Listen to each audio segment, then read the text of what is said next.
اچھا، یہ ایک سوال بار بار پوچھا جا رہا ہے، کئی سارے احباب نے یہ پوچھا، بلکہ ہر سال یہ سوال پوچھا جاتا ہے کہ جی 9 ذی الحجہ کا روزہ رکھنا ہے تو ہم پاکستان کی تاریخ کے حساب سے رکھیں یا سعودیہ کی تاریخ کے حساب سے رکھیں؟ تو بھئی عرض یہ ہے کہ اب سعودیہ کے چاند کے اعتبار سے تو ہم نہیں چل رہے نا، ہم تو پاکستان کے چاند کے اعتبار سے چلتے ہیں۔ آپ پاکستان میں رمضان کا روزہ رکھتے ہیں، آپ عید کرتے ہیں، چھوٹی عید بڑی عید، تو وہ سعودیہ کے چاند کے ساتھ نہیں چلتے بلکہ پاکستان کے چاند کے ساتھ چلتے ہیں۔ تو اب دیکھیں آسانی بھی اسی میں ہے کہ اپنے ملک کی چاند کی تاریخ کے ساتھ آپ چلیں، آسانی اسی میں۔ اب ایک آدمی کہے جی نہیں میں نے وہاں کی تاریخ کے مطابق 9 ذی الحجہ کا روزہ رکھنا ہے، تو اب اسلام کوئی یہ اس صدی کا مذہب تو نہیں ہے نا۔ اب آپ دیکھیں پہلے زمانے میں جب کوئی رابطے نہیں ہوتے تھے، کوئی اطلاعات نہیں ہوتی تھی کہ وہاں پر 9 ذی الحجہ کب ہے، وہاں پر یکم رمضان کب ہے، تو اس زمانے میں کیا کرتے تھے؟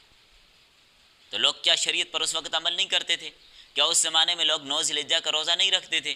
تو ہر ایک اپنے ملک کے اعتبار سے جو 9 ذی الحجہ ہوگی، اپنے ملک میں جو تاریخ ہوگی اس کے حساب سے روزہ رکھیں گے۔ اب شریعت میں اس میں آسانی کی ہے کہ دوسرے ملک کی تاریخ کے ساتھ ہم چلیں، ہمیں اس کا پابند نہیں بنایا، ہمارے لیے آسانی۔ اب آپ دیکھیں ورنہ نمازوں کے اوقات آپ دیکھ لیجئے، اپنے ملک کے حساب سے آپ نمازوں کے اوقات کے ساتھ چلیں گے نا، اپنے علاقے کے اعتبار سے آپ کے علاقے میں نماز کا وقت کیا ہے، ظہر کا کیا، عصر کا کیا، مغرب کا کیا، عشاء کا کیا ہے، اس کے ساتھ ہم چلیں گے۔ اگر ایک آدمی کہتے جی نہیں ہم سعودیہ کے ساتھ مکہ اور مدینہ میں جو نمازوں کا ٹائم ہے ان کے ساتھ چلیں گے، ان کے اوقات کے ساتھ چلیں گے، تو آپ چل نہیں سکتے۔ اب 2 گھنٹے کا وہاں پر فرق ہے، آپ دوسرے ممالک میں جائیں، کہیں پر فجر ہو رہی ہے، کہیں پر ظہر کا وقت ہو رہا ہے، کسی جگہ میں ظہر کا وقت اور کسی میں عشاء کا وقت ہے، کسی جگہ میں عشاء کا وقت اور کسی میں عصر کا وقت ہو رہا ہے، کسی جگہ میں رات ہے، کسی جگہ دن ہے، کہیں سورج طلوع ہو رہا ہے، کہیں غروب ہو رہا ہے، تو آپ کیا کریں گے، کیسے چلیں گے؟ تو بھئی اپنے ملک کے ساتھ آپ چلیں گے، نمازوں کے اوقات ہوں یا ذی الحجہ کے روزے ہوں یا رمضان کا روزہ ہو یا قربانی ہو، اپنے ملک کے ساتھ چلیں گے۔ اس میں ایک تو سہولت بھی اور ایک آسانی بھی ہے۔ دوسری بات آپ دیکھیں جو لوگ اس پر سختی کرتے ہیں کہ نہیں جی ہم سعودیہ کے ترتیب کے ساتھ ہم اگر روزہ رکھیں گے تب وہ یوم عرفہ کا روزہ ہوگا۔ بھئی یوم عرفہ سے مراد 9 ذی الحجہ کا روزہ ہے۔ ابو داؤد کی روایت میں، سنن نسائی کی روایت میں 9 ذی الحجہ کے الفاظ موجود ہیں کہ 9 ذی الحجہ، تو اب اس کو آپ اپنے ملک کے حساب سے رکھیں گے، دوسرے ملک کے ساتھ چلنا مشکل ہے اور اس میں آپ کے لیے دشواری بھی ہوگی، تو اپنے ملک کے حساب سے آپ چلیں اور اسی میں آسانی ہے۔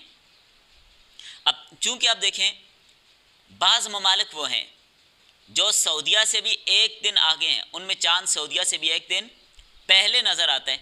اب سوال یہ اٹھے گا کہ جن ممالک میں سعودیہ سے ایک دن پہلے عید الاضحیٰ ہوتی ہے، سعودیہ میں ایک دن بعد ہوتی ہے، تو آپ خود دیکھیں کہ جن ممالک میں تاریخ سعودیہ سے ایک دن پہلے ہے ان کا 10 ذی الحجہ ہوگا یعنی قربانی والا دن، عید کا دن، اور سعودیہ میں اس دن 9 ذی الحجہ ہوگا یعنی یوم عرفہ 9 ذی الحجہ۔ تو اب وہ کیا کریں گے؟